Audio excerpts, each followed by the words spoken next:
Alright, cool. Let's go, let's do this, let's get this on with, all that good stuff. Bobble Jr. I kinda already just played this.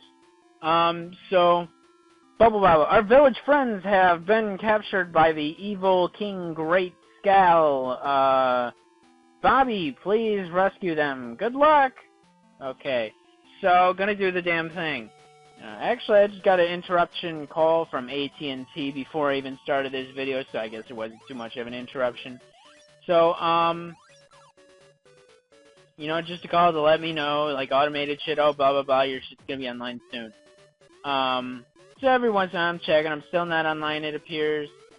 So we will see when that happens.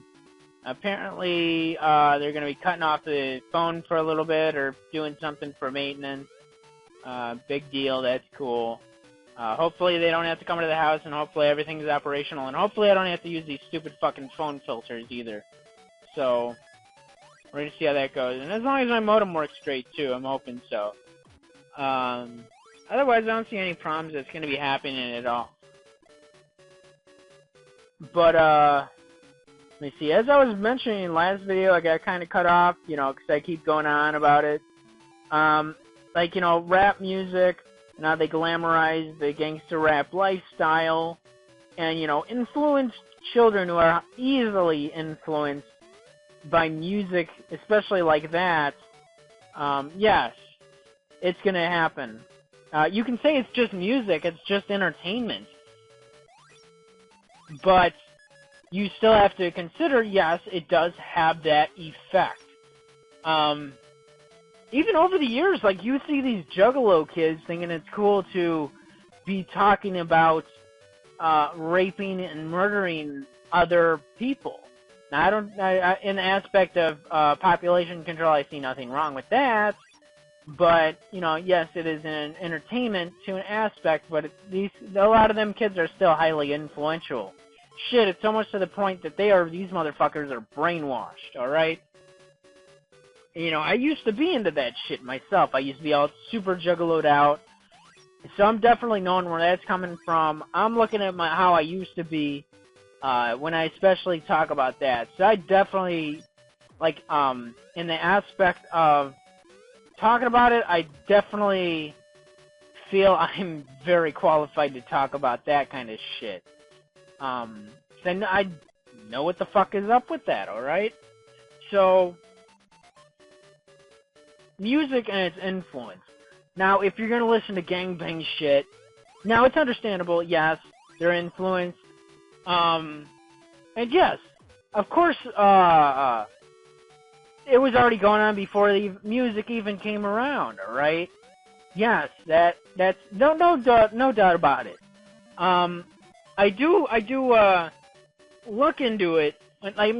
Like, I'm using an example of when I was locked up, when I was in jail for a little bit. I mean, I wasn't in there for a whole long time, but I think there was a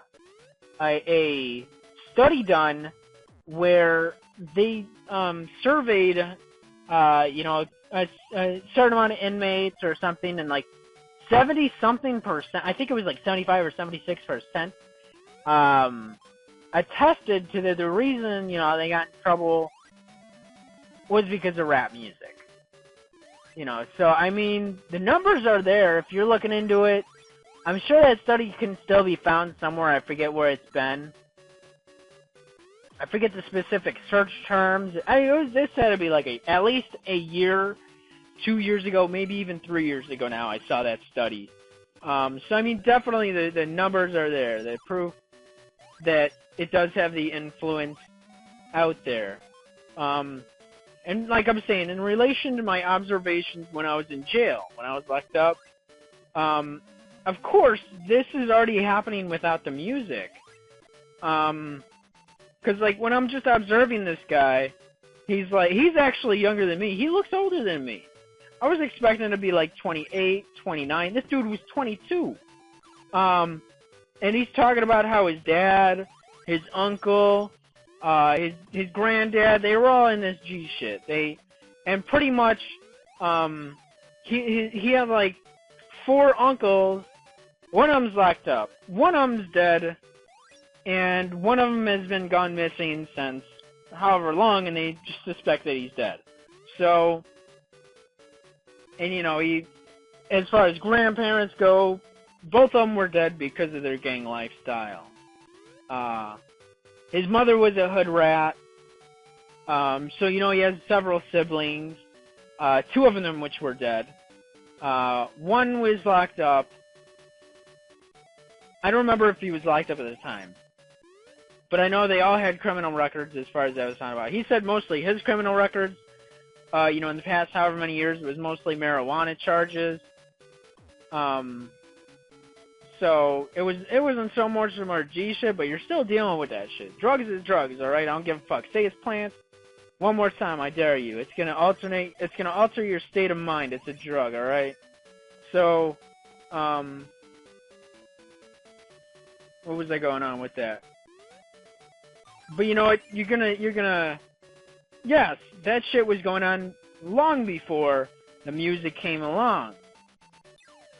But, you know, glamorizing it in music is just making it that much worse. Oh, I'm just talking about street life and stuff I know and stuff I witness, and that's all I know how to talk about because, you know, I can't try to be positive and stay positive in the hood. Like, for example, when I'm talking about this music and it has influence and also the industry's control of this music. There's conspiracy theory months ago about dealing with like private prisons and this and that, and pushing rap music as its choice of influence on the masses to keep these private prisons stocked with, you know, felons, inmates, you know, whatever they fucked up with to go to prison about.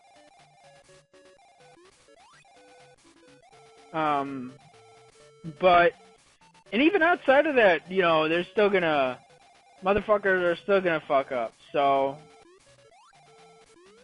And I mean, that, for those that are influenced, how many more are just fucking up just because the music glamorized that lifestyle, and otherwise, without it, they wouldn't have been there, right? So,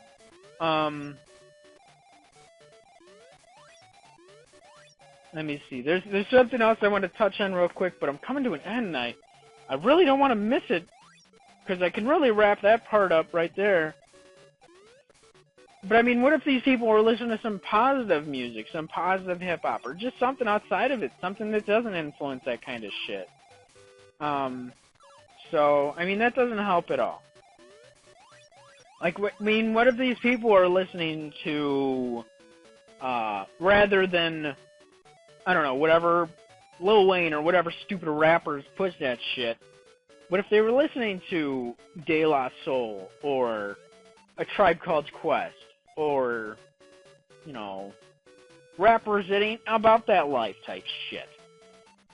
Some Q&5, who just talk about hip-hop, they don't talk about no gang shit. Hieroglyphics.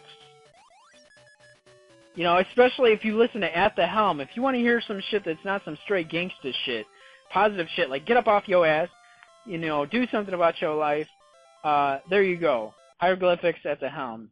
Del the Funky Homo Sapiens. Positive hip-hop.